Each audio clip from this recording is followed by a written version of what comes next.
Kiekviena istorija tai bandymas Išlikti, suprasti, išgyventi. Kalėjimo gyvenimas kiekvienoje tinklalaidėje. Aš esu Viktorija, prirašytų rankų savanorė ir šiandien kalbinsiu Audrių. Esame Vilniaus kalėjime reabilitacijos centre. Ir šiandienos pokalbis su žmogum, kuris dalį gyvenimo praleido priklausomybėje, atsidūrė kalėjime, atrado piešimą ir kalba apie paradoksą, kuris daugeliui gali pasirodyti sunkiai suvokiamas, kad kartais laisvė žmogui gali būti sunkesnė negu kalėjimas. Kalbėsim apie tai, kaip žmogus atsiduria tokioj gyvenimo trajektorijoje, ar įmanoma pasikeisti sistemoje, kuri pati formuoja žmogų, ir kodėl humoras kartais tampa ne pramoga, o išgyvenimo būdu. Taip pat paliesim meną, piešimą, laisvės baimę ir dalykus, kurių žmonės laisvėje net nesusimąsto apie gyvenimą kalėjime. Tai ne bandymas kažką pateisinti ar smerkti, labiau bandymas suprasti, kaip žmogus mąsto, jaučia ir išgyvena pasaulį tada, kai jo gyvenimas vyksta už sienų, kurios daugeliui mūsų atrodo sunkiai įsivaizduojamos. Tai labas, Audriau. Labas. Paskutinis sakinys apie neįsivaizduojamas sienas. Aš nežinau, man pirmus gal 5 kartus, kai atsidūriau kalėjime, man buvo dar sunku, galvodavau, o Jėzus vėl grotus ir vėl kalėjimas, ir vėl sėdėt. Paskui pripranta turbūt, nežinau. Dabar uždaro į kalėjimą, kad ir paskutinį kartą uždarė, tai aš nežinau, kai žuvis vandenį daugiau jaučiuosi negu kažkur, tai man patogiau. Kažkaip tai taip atrodo, kvailai skamba ir keistai man pačiam, bet Kaip tik ir norėjau klausti, nes esi sakęs, kad tau kalėjime tarsi lengviau net negu laisvėj, tai norėjau paklausti, su kokiais sunkumais labiausiai galbūt susidurdavai laisvėj, kuo tau dabar gyvenimas kalėjime yra ramesnis, tarkim, negu laisvėj. Tai tų sunkumų labai daug iš tikrųjų, nes iš kalėjimo, kai išeini ir susiduri su gyvenimu, ta prasme, kai reikia kažkur gyventi, kai reikia kažką valgyti, kažkaip apsirengti, ne? Nėra taip paprasta sprendti iš karto išėjęs iš kalėjimo ir gavęs tą pašalpą, kiek ten aš net nežinau, kiek jinai ten yra, 100 gal eurų, 160. Kaip tokiam Vilniui, pavyzdžiui, būtų išsinuomoti. Kai tavęs prašo už mėnesį priekį sumokėti ir dar depozitų, o ką jau kalbėti apie visokius kitokius reikalus, kad ir tuos elementarius maistą, rūbus ant kažkokius, aš jau ten apie pramogas nekalbu, tai nori gyventi, turi eiti nusikaltimus daryti. Noriu nusikaltimus daryti, aš asmeniškai turiu kažką užvartoti, narkotikų ant drąsos, pavyzdžiui, vėl tas pats užburtas ratas gaunas. Vagi tam, kad vartotum narkotikus, o vartoji narkotikus tam, kad vogtum. Ir vėl kalėjimas, ir vėl tas pats. Tai aš kažkaip tai pavargau, jau taip gyvent, noris kažkaip keisti. O paminėjai, kad vartodavai narkotikus tarsi ant drąsos, ar ne, prieš einant vogt. Ar tai pagrindinė priežastis, kaip įtraukia, ar dar kažkokių kitokių priežasčių turėjai? Ne, tai priklausomybė mane įtraukė iš tikrųjų kažkada, kai buvau jaunas ir gražus, tai man buvo 18 gal 19 metų. Žodžiu, aš ten išgėrinėdavau alkoholio, būdavo, supranti, nebūdavo taip, kad kiekvieną dieną, bet, kaip savaitgalis, taip prisigerdavau ir realiai girtas padariau tokį dalyką kažkada, kokio galvojau, kad aš net nesugebėčiau padaryti, ta prasme. Labai, kaip čia pasakyti, sužalojau vieną iš geriausių savo draugų, tiesiog net žodžio prasme. Ir dėl nesuprantamas priežasties man tiesiog tada girtam taip atrodė, kad, gerai darau. Ir aš po to įvykio kažkaip atsisakiau alkoholio.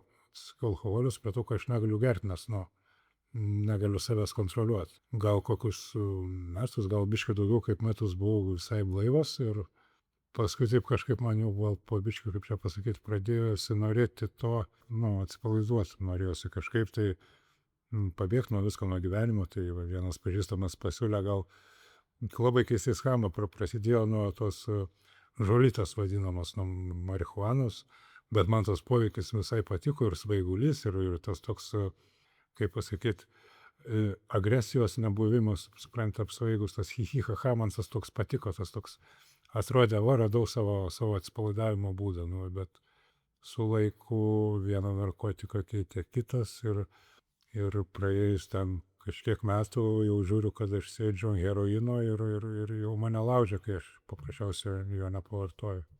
O keisčiausias dalykas, ne,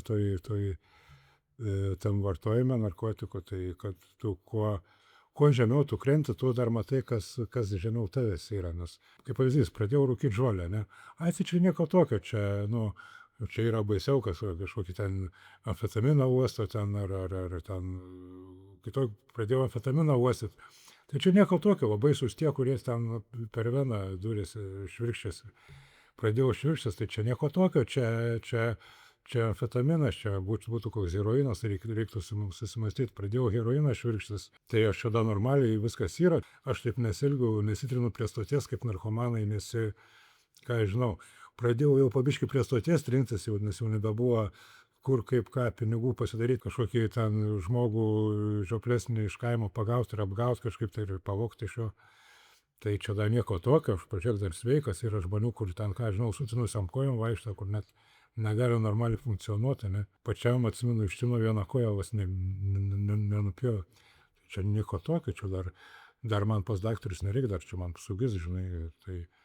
Nu, vienu žodžiu, kuo žemiau krenti, tuo matai, kas žemiau tavęs yra. Ir sakau, durnynas, tokia beprotybė gaunas, grinai. O kur buvo ta riba, kai pasakai savo, kad ne, jau viskas, jau nebenoriu taip, nes dabar esam reabilitacijoje ir dabar esi sveikimo kelyje, tai kaip jame atsidūrei? Labai čia keista pasakyti, bet tas buvo kalėjime, kai aš supratau, kad jau viskas, žodžiu, buvo taip, kad, aš čia kalėjime iš tikrųjų dirbau siuvėju ir algą gaudavau ir suprantu, dar piešdavau, ten atvirutės visokias darydavau ir ant pragyvenimo tai tikrai perekis. Bet narkotikai labai daug pinigų suėsdavo. Tai žinai, pastoviai skolose, eini miegoti su tą mintim, kur rytą gausi, kam čia mažiau skoloje, pas ką galiu eiti paprašyti, kaip galiu apgauti. Supranti, ir ryte vėl tas pats durnynas prasidėtas ieškojimas, kažko baudinėjimas, daiktų pardavinėjimas ir taip toliau. Tai vis mintis tai, aš prisimenu tą rytą, kai jau supratau, kad man reikia pagalbos, kad aš sėdėjau antram aukšte ant palangės, sėdėjau ir jaučiaus kaip paskutinis, ką žinau, atmatą kokią paskutinę, žinai, elementariausių higienos priemonių net neturiu, supranti. Tų pinigų atrodo, kalėjime išgyventi tikrai turėtų užtekti, tiek aš gal kokias pajamas turiu, bet neturi net nublemba to tualetinio popieriaus paprasto turėti prašyti. Visi, ką žinau, draugai, pažįstami, tie tokie, su kuriais kažkada bendravom, geri santykiai buvo tuose pačiuose kalėjimuose, jau aš žiūriu, kad netgi tie nuo manęs nusisuk. Dėl to, kad jau atsibodau tiesiog su savo tokių dalykų ir sėdžiu ir galvoju, ne, užteks. Ir pas mus buvo toks pareigūnas Danas, jisai mane buvo biškai apšvietęs, nors taip žinojau apie reabilitaciją, nes pažinau tą Česlovą, kuris čia buvo reabilitacijos šitas terapeutas, ir tas pareigūnas sako, tiesiog tau reikia pagalbos ir tau jos ten gali gauti, žinai. Tai čia buvo tas mano mintis, kai aš jau taip, aš supratau, kad aš taip nebenoriu, kad man reikia kažką keisti, nes tas toli neveda. Ir kas pasikeitė tavo pasaulėžiūroj, čia būnant reabilitacijai ir sveikimo kelyje, ką dabar matai kitaip, negu matei anksčiau ir kas tau padeda? Iš tikrųjų, aš dabar daug ką matau kitaip, nes, aš nežinau, aš dabar netgi savo pokytį matau, kad aš rimtai keičiuosi, nes anksčiau ten pirmus metus man buvo dar sunku, aš buvau nusivylęs, reabilitaciją buvau nusivylęs ir savim buvau nusivylęs, nes man atrodė, kad aš nesikeičiu, aš čia užvartoju narkotikų ir taip, bet ir man tiesiog pradėjo viskas keistis, kai čia buvo toks psichologas Vilius. Ir aš su juo pasidalinau, kad aš jam sakiau, kad aš stoju vietoje ir kad aš nematau prasmės čia būt netgi. Nes aš vis tiek tas pačias klaidas darau. Tai jisai pasakė, tu nebandyk savęs pakeis savo požiūrį. Tai pabiškai kažkaip, nors nelabai patogu tą požiūrį keisti kitą kartą, nelabai smagu yra, bet pradėjau keisti tą požiūrį ir iš tikrųjų dabar matau, kad pats keičiuos.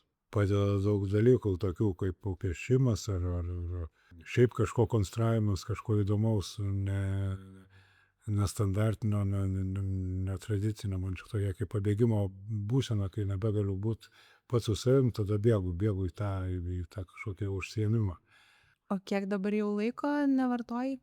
Tiksliai nepasakysiu, bet virš metai kokie 3 mėnesiai, nes pirmą kartą, kai skaičiavau, dieną skaičiavau, žinau, kiek dienų esu blaivas, žinai, ir atsimenu, suėjo 4 mėnesiai, 4 mėnesiai suėjo, kai buvau blaivas, pradėjau jau džiaugtis tuo, jau sakyti, kad sumušau rekordą visų laikų savo blaivybės nuo to laiko, kai pradėjau vartoti, čia nuo 2001 metų.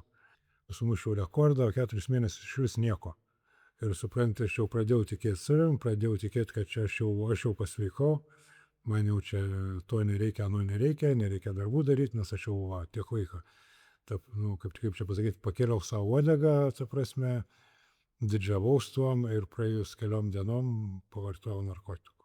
Tai ir visa mano stiprybė pasimatė tada, kai man padavė vakare, ir aš net nesugebėjau sulaukti vakarinio patikrinimo, kol praeis pareigūnai, ta prasme, suskaičiuot, kad, dabar ramesnės galvos, kad apsvaigusią nepamatytų. Tai aš iš karto nuėjau ir pavartojau. Tai čia man buvo labai irgi toks gan didelis spyris į šikną iš tikrųjų, nes iš tikrųjų tai tikėjaus kažkokios euforijos, svaigulio kažkokio tai, bet labai keistai viskas įvyko, jautės tik tai svaigulys, o visą kitą jaučiaus, o viduje jaučiaus, nežinau, kaip čia pasakyti, dabar žaidžiau, kaip koks šūdo gabalas, atsiprašau, bet tiesiog jaučiaus išdavęs ne tik save, bet ir tuos žmonės, kurie manim tikėjo. Tai labai tą jausmą dar dabar prisimenu, nes ir dabar dar yra vienas iš mano tų inkariuko, kurios turiu įmetęs, kad to nebenoriu jaust, nes tą žmonių pasitikėjimą irgi nebuvo lengva susigrąžinti. Tai jau kažkiek tai metai, 3 mėnesiai malsų. Tai girdžiu, kad žmonės svarbu vaidmenį atlieka čia. Taip, be galo svarbu iš tikrųjų. Kurie tavim tikė? Taip, vienas, čia pamatiniai tie kertiniai akmenys, tie mūsų terapeutai, Laura psichoterapeutė irgi čia pas manis dirba. Tikrai gydo ir galvą, ir sielą, ir ką aš žinau, moko gyventi kitaip.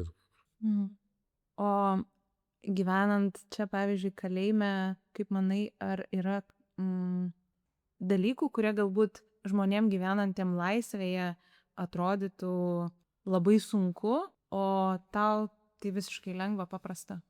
Čia daugam ir nebūtinai gyvenant laisvėje ir sėdint kalėjime, daugam atrodo, kad čia kalėjimas, čia grotos, čia aš negaliu į gamtą nuvažiuoti, ten su draugais pabūt prie ežero, užsimaudyti vasarą negaliu.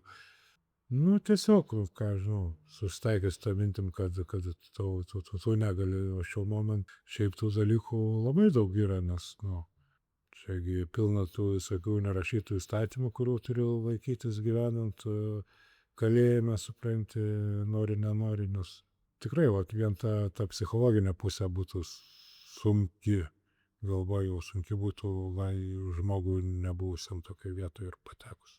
Tai būtų sunku net išgyventi.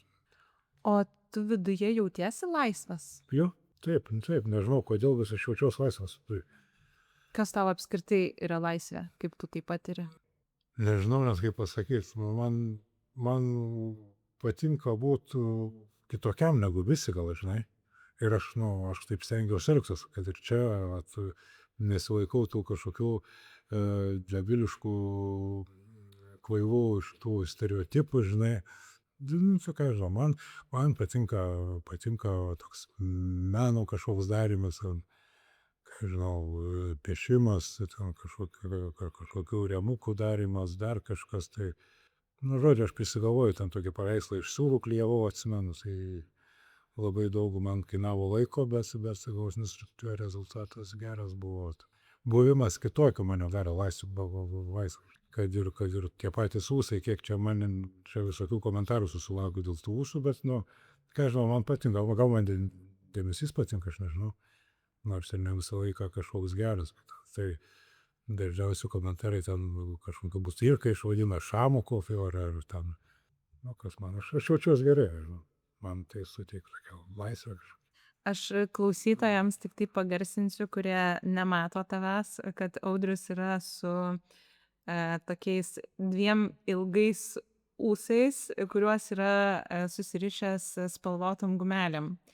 Tai net turi vieną iš tokių kaip ir pravadžių, ar ne, va, šamas, ruonis. Tai tokie 2 žemai nutįsę ūsai. Vėplys, ne Vėblys, atsiprašau, vėblys, taip.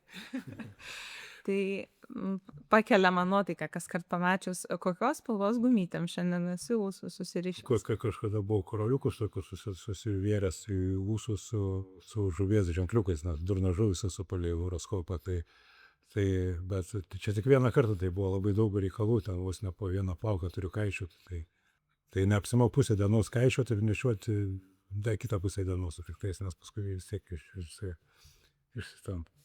Kaip atradai kūrybą, piešimą, nes aš kaip suprantu, kad tu laisvėj kūrybą neužsiimdavai, tik tai kalėjime tai atradai, teisingai? Taip, tai man kažką piešti visą laiką sekdavos, bet laisvėj vis tiek aš nepiešdavau, kalėjimuose papiešdavau kitą kartą, bet vien tam, kad gaut kažkokių tai cigarečių ar ten saldainių, ar taip kas nors iš pažįstamų paprašydavo, ką nors ant laiškų popieriaus nupiešti ant kokią gėlę, aš ten astigruką, žinai. Tai tą aš visą laiką sugebėdavau, o čia atėjęs reabilitaciją aš atradau, kad mane biškį neša į tą pusę, man patinka tiesiog, nes kad kai būtų labai daug laiko įdėdavau priklausomybėje savo, įdėdavau į tą pinigų narkotikam ieškojimą, narkotikų ieškojimą, jų gavimą, jų vartojimą, žodžiu, nelabai daug valandų per dieną išeidavo. O kai to nebedarau, tai man tokia tuštuma. Tai kažkom gal tiesiog reikėjo tą užpildyti, vieną pabandžiau, antrą kartą pabandžiau ir žiūriu, kad gal gaunas neblogai. Ką dažniausiai pieši ir kodėl? Moteris, dėl to, kad jų čia trūksta kalėjime. Man patinka, nežinau, aš galiu kažką kitą piešti, ne, bet aš jau tada piešdamas jaučiuos kaip katurbai, man nepatinka.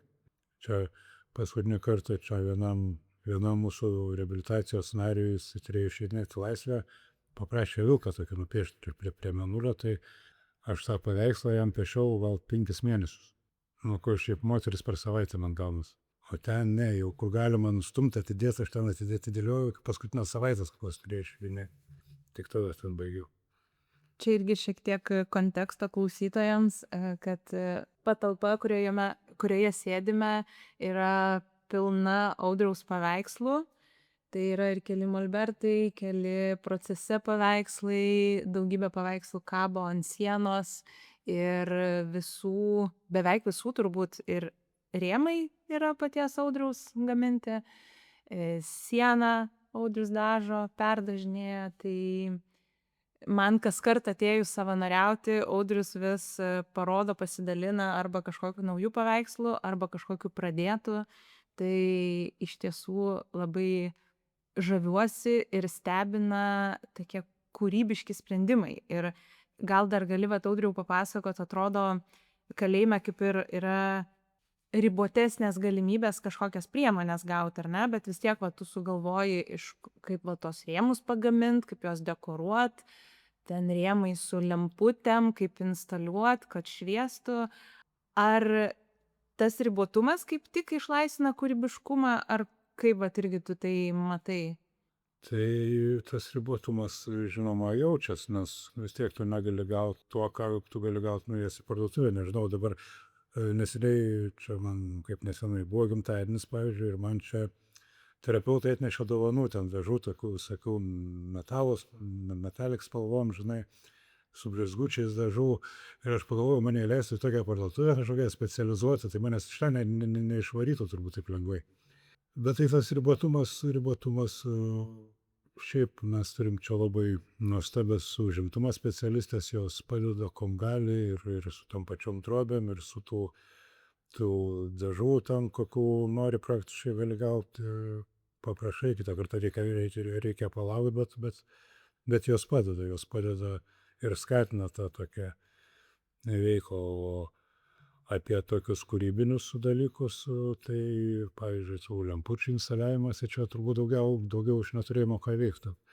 Prisigalvoji savo darbų, paskui galvoji, kad galėtų negalvoti. Nu, ta prasme, kad labai daug visokio darbo čia. Pavyzdžiui, girlandas galima panaudoti kaip lemputės, prigręžioti skylmučių, jas sukaišioti, žodžiu, bet vėl ten įvairių niuansų, ten jau turi tada srovę elektros taikyti, nes lemputė sudegs, nes visa girlanda ten 80 lempučių. Tai jeigu 20 pajungsi, jos sudegs, tai turi jas junginėti po vieną, ne į grandinę, o atskirai, jeigu nori nuo USB, tai labai ilgas darbas iš tikrųjų. Ties kokiu dabar kūrybiniu projektu dirbi, kas tave labiausiai šiuo metu gal? Dabar man kažkokia kūrybinė krizė. Darbai stovi. Dėl to, kad aš kokios, nežinau, 2 gal 3 savaitės negaliu ties vienu darbu susikaupti. Pradedu daryti darbą kažkokį ir galvoju apie kitą darbą. tą pradedu iš šono, pradedu daryti, tą kitą pradedu galvoti apie trečią. Ir taip pastovi, neišeina kažkaip. Bet tai čia man pernai tas pats buvo, tokio laiko irgi vasaros pradžioje, aš nežinau, ko tai priklauso, gal nuo tos šilumos, gal nuo metų laiko pasikeitimo, bet tos pernai irgi buvo, aš pastebėjau, kad man nesinorėjo nieko daryti. O darau, iš tikrųjų, daug esu pradėjęs 7, man atrodo, 8 yra pradėti, nepabaigti. Dabar vieną turiu pabaigti iki pirmadienio, ten vienas pažįstamas irgi, jisai atostogų pirmadienį laisvę ten keliom parom, tai jisai nori savo draugai padovanoti ten tokią ale rožę, apie kurią apsivyniojus gyvatę ir dar moteris tam tame ponės blondinė mėlynakė. Norėjau tave pakalbinti, nes man atrodo tokio nestandartinio mąstymo žmogus ir vienas iš tavo išskirtinumų yra žiūrėjimas į gyvenimą su humoru. Tai norėjau paklausti, kaip tu matai humorą, ar labiau kaip gynybos mechanizmą, ar tiesiog kaip būdą gyventi smagiau, lengviau, ką reiškia tau humoras gyvenime? Iš tikrųjų, humoras man reiškia labai daug, aišku, mano tas humoras toks labai įdomus, savotiškas, kartais kandžiojas biški, žinai, bet jisai man labai padeda čia, aš nežinau, čia irgi gal savotiškas vampirizmas būtų, bet, pavyzdžiui, jeigu man jau blogai, tai aš eisiu prie ko nors prisikabinsiu, su ko nors pajokausiu, gal ir nelabai ten gražiai, gal bus skandumo daug, bet tada aš šiek tiek geriau pasijaučiu. Tai man svarbus labai dalykas. Ar pameni kažkokią situaciją, kur būtum pajokavęs kažkokioj gal netinkamoj vietoj? Tai tų situacijų labai daug, nes ta situacija, pavyzdžiui, čia, kai buvo atėjęs kunigas ir čia vieno iš mūsų gimtadienį, net 2 žmonių gimtadieniai buvo ir mes ten taip atsisėdom kavos atsigerti, ten sausainį suvalgyti ir kunigas tuo momentu buvo atėjęs ir jisai ten pasimeldė už mumis ir jis išeidinėja kunigas, aš šaukiau, kunigas išeina, kvieskit striptizo šokėjas, tuo laiku kaip tik 2 pareigūnės ateina. Tai visiems buvo labai juokinga, man pačiam iš tikrųjų buvo juokinga, bet aš nesijaukiau, nes man labai gėda buvo. Kad ir, pavyzdžiui, čia kažkada man atnešė dažus iš Laisvės irgi, nuėjau pasimatymus pasiimti, tai to tokia viena yra labai priekabi moteriškai tenai, viską tikrin, viskas jai įdomu, kad nebūtų nieko nedaug dievė, žinai. O kodėl čia jie tokie skysti, tai su ko dažus pauostė, žinai, o kodėl jie tokie skysti? Tai sakau, blemba, da paimk jie atsigerk, sakau, taip kažkaip, bet kitą kartą tikrai nesmagiai pasijaučiu dėl savo juokelių. Aplinkiniam atrodo juokingai būna, bet man pačiam ne iki juokų, nes, atrodo, kažkaip peržengiu ribas kitą kartą, nes ten jau galvodamas apie tai praėjus tam tikram laiko tarpui, tada jau man pačiam atrodo juokinga situacija, bet, iš tikrųjų, tada man streso biškai. Bet tose situacijose tarsi nepajauti ribos. Natūraliai tau išeina, ar ne? Jo, aš nesusimastau, pasakau labai spontaniškai viskas gaunasi ir ką žinau, aš netgi buvau įžeidęs kažkada vieną bendruomenės narį, aš taip kažkaip draugiškai arkliu vadinu. Dėl tautybės, nes tautybės, jis latviško kraują turi, tai zirga galva arklys, tai arklys. ir žodžiu, jis ten per vienas duris tiek prisikabino prie panelės, tiek prisikabino, kad būtent per tas duris įvestų. Tai man kažkaip, nežinau, iš ko, iš nervo ar iš norėjimo, kad jisai tiesiog nutiltų. Aš pasakiau, kas tau yra, žūtent prie tų durų gal pribarstyta ar kas, žinai. Na irgi visiems juokinga buvo, bet jam tai jis nesijokė, jis labai čia 2 dienos su manim nesišnekėjo. Buvo jis pasijuto pažemintas kažkoks. Tai o dažnai aš irgi, žinai, tų ribų nepajaučiu ir pažeminu kažką, norėdamas pajuokauti save palinksminti. Čia iš tikrųjų turiu tą problemikį ir reikia su juo kažkaip tvarkytis. O yra kalėjime kažkokios ribos, kurias ir iš anksto, tarkim, jauti, kad, nu, va čia va yra jau ta riba, kur jau negaliu apie tai juokauti. Taip, nu yra, ypač su pareigūnais yra.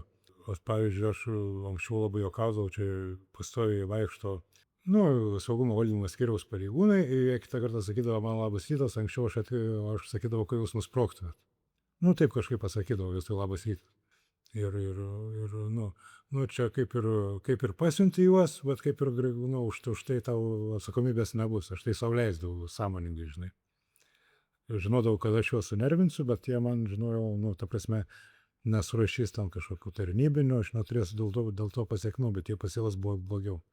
Dabar aš taip nebedarau, bet yra dar tos sąmoningumą, tų ribų, ypač su pareigūnais, nes ne visi tos juokus ir supranta.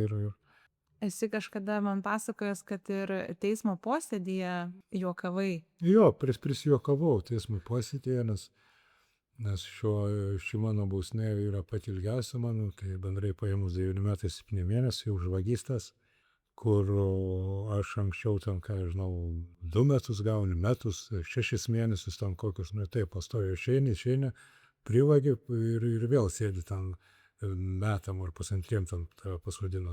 Manau, kad atsibodau su savo tokiu gyvenimo būdu ir tiesiog prokuratūra atsisakė jungti bylas į vieną, už kiekvieną mano pavogtą daiktą buvo atskiras teismas, tai pliusavo, prisipliusavo, tai supranti, paskutinis teismas man ten prokuroras užprašė bendrą 10 metų jau, tą galutinį, prisijuokavau ant tiek, kad man davė 7 mėnesiais daugiau negu buvo prokuroras prašęs.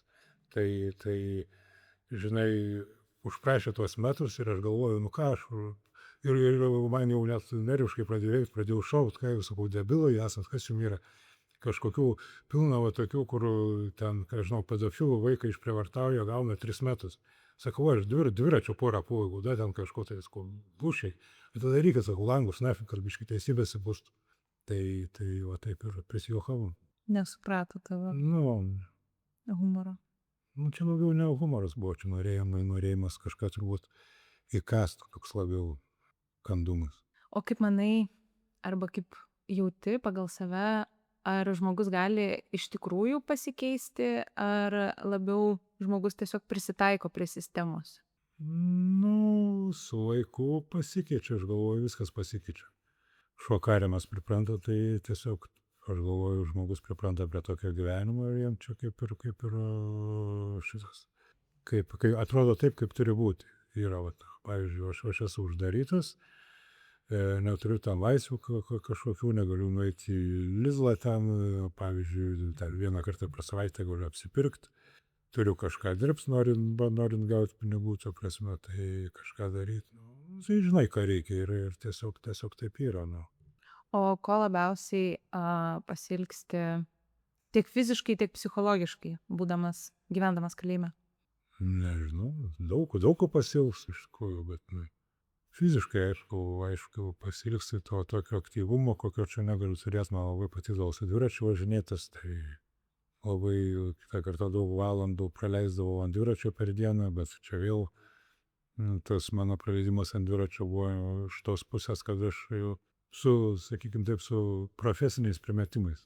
Tai aš būdavo taip, supranti, kad aš būdavo internete kažkur nusipirkau kurjerio šitą striukę ir plinę ir važinėjau, kurjerį visur įleisti, visokias laiptinės, visokius kiemus uždarus, žinai, kur. Tai važiuoju, įleidžiu žmonės, apsižiūriu, kur kas ne vietoj padės tavo naktį, jos važiuoju, supranti, vogti. Tai aš labai daug laiko praleisdavau dienom ant dviračių ir tiesiog važinėdavau. Kai to tokio aktyvumo vėl.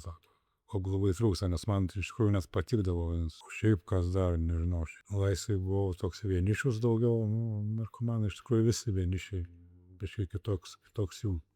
Tai vienišius toks uždaras galbūt, tai kažkaip nelabai daug ko pasijausiu, kas čia. Ką aš žinau, aišku, pasiilgsi va to tokio adrenalino, nes vis tiek jo gauni darydamas nusikaltimus, kad ir vogdamas, tai čia, ką žinau, bėgdamas nuo policijos, su kokio vogtų motociklų, supranti. Pasiilgsi tų tokių atrodo dalykų, aišku, čia yra negerai pasiilgti, bet nes aš realiai suvokiu, jeigu aš noriu pakeisti gyvenimą, tai aš jau taip nepadarysiu, bet man kitą kartą savo, kai aš pradedu pasakos kažką iš to savo seną gyvenimą apie kažkokią, kai nusikaltimo darymą, ar ten bėgimą nuo policijos, mano akis net sužaižaruoja, žinai. O jeigu galėtum, va taip viską visiškai nuo nulio pradėti, kaip manai, kas būtų sunkiausia? Manau, viskas būtų labai sunku, viskas.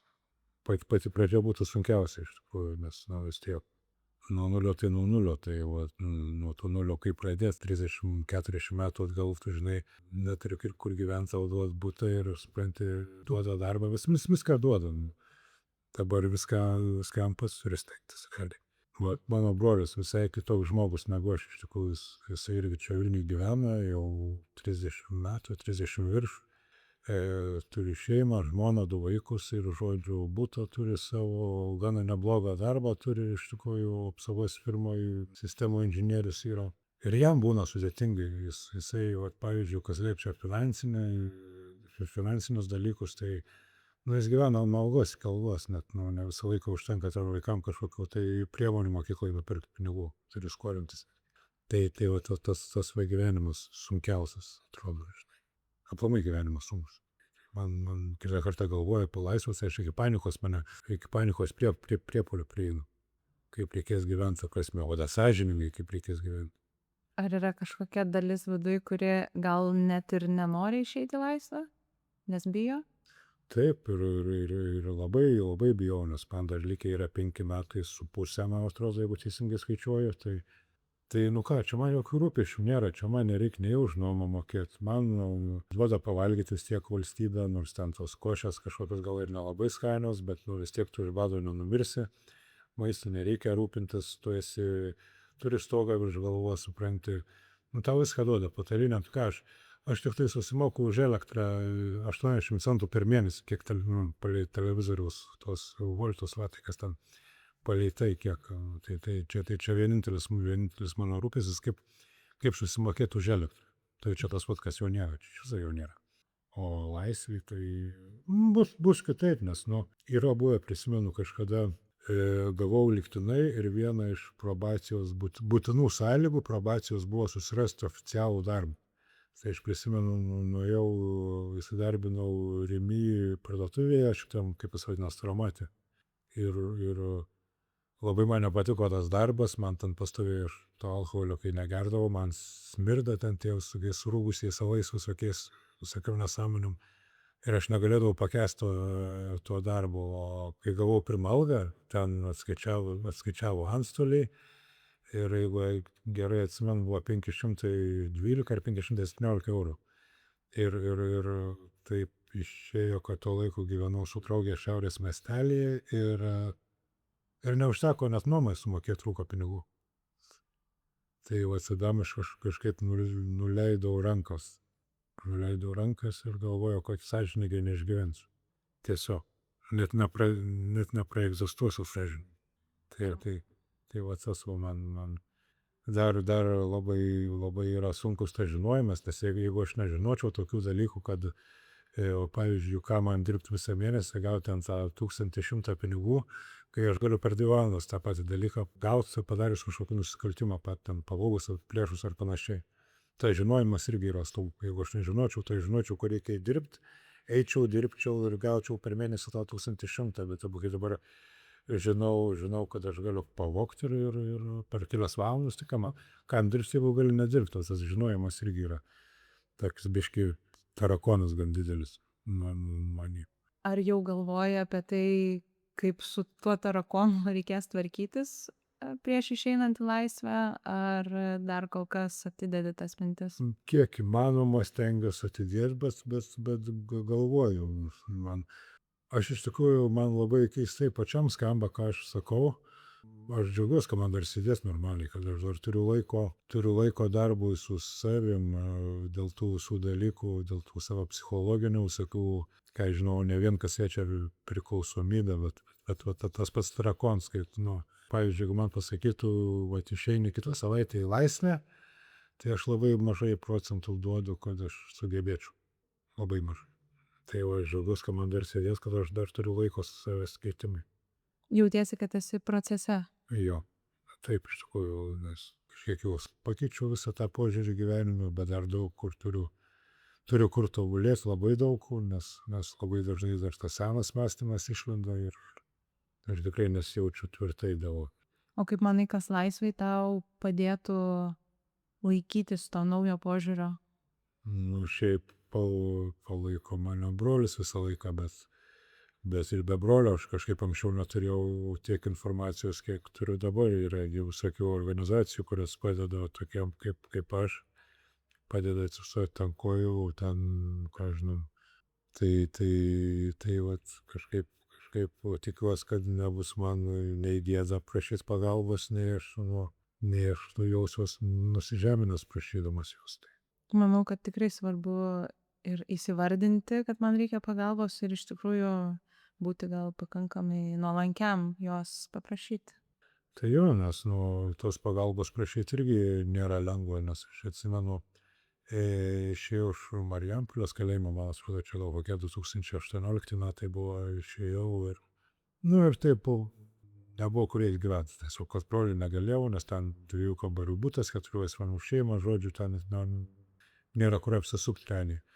Tai aš pradėjau internete ieškoti telefonė ten tų nakvynės namų, kaip ten žinai, bet vėl pradėjau galvoti, kaip aš čia dabar prašysiu, kai koks bomžas, benamis, ten skambins, prašysiu, kad mane priimtų, bet kažkaip tai per save perlipas, aš prisimenu, paskambinau į Karito namus, man atrodo, aš neatsimenu dabar tiksliai, bet ir žodžiu, aš ten nuvažiavau, mane ten tokia moteriškė priėmė ir atvedė kambarį parodys, bet žinai, kai pamačiau, kas ten tam kambarį, kokią fauną susirinkus, vienas nusikrapšto, kitas ant apžėlės kasos visur, tai žinokit, sakau, ačiū jums, ponia, bet aš jau geriau ant soliuką meluosim negu čia, žinai. Išdidumas kitą kartą kvailas, bet irgi reikia kitą kartą perlipti. Ir pačiai pabaigai turiu tau klausimą, jeigu kažkas tavo gyvenimą inscenizuotų, ekranizuotų, kaip filmą, kokios scenos tikrai negalėtų praleisti, kokia scena būtinai turėtų būti? Buvau prisitrenkęs su motociklu, labai baisiai kažkada ir dar Šiauliuose gyvenau. Žodžiu, kojas abidvi buvo lūžis, būrusios, viena iš visais, kadaruoju po odų tiktais, iš galvos buvo didelis šašas. Buvau komoje, žinai, prisimenu tokį sapną, čia tą dieną, kai pabudau, kad, žiūriu į savo rankas ir sakau, viskas užkniso, pasiduodu, žinai, ir matau, kaip leidžias mano rankos, ir kartu, kaip rankos leidžias, ir tamsta visur aplinkui, žinai. Tamsa, rankos jau beveik nusileido ir beveik tamsu, žinai, ir toks kvailas, tokia sapno detalė, kad išgirdau balsą, kad nebandyk dar pasiduoti, dar tam gyvenime turi kažką padaryti. Ką nepasakė, bet bam pabudau. Ir pabudai iš komos? Ir pabudau. Ir dar vienas toks keistas dalykas, kad sesuo tuo momentu kaip tik atidarė duris, įėjo. Taip kažkaip, aš nežinau, neverta filmo šitas dalykas, bet man jisai gan stiprus toks iš mano gyvenimo yra ta patirtis tokia, tai aš tada gal tada supratau, kad yra kažkas, ko aš nesuprantu, kas yra aukščiau už mane, ta prasme, nežinau, kaip Dievas, Buda, Alachas ten, ar kažkaip, ar ufanatas ten tampa už. Bet aš tada supratau, kad yra tikrai galingesnė už mane jėga, iš tikrųjų dar nesupratau, ką aš turiu padaryti, galbūt gerą turiu padaryti, galbūt blogą, bet kažką turiu, jeigu dar gyvenu, nes iš po to labai daug buvo visokių įvykių ir avarijų, ir šaudė į mane, ir su peiliu esu prismaigstytas buvęs, Ir iš 4 aukšto apsivartojęs LSD buvau šokęs, man atrodė, kad nuskrisiu. Nežinau, kodėl man atrodo, nuskrisiu. Tik iki žemės skridau. Ir vis dar gyvas, tai galvoju, dar nepadariau.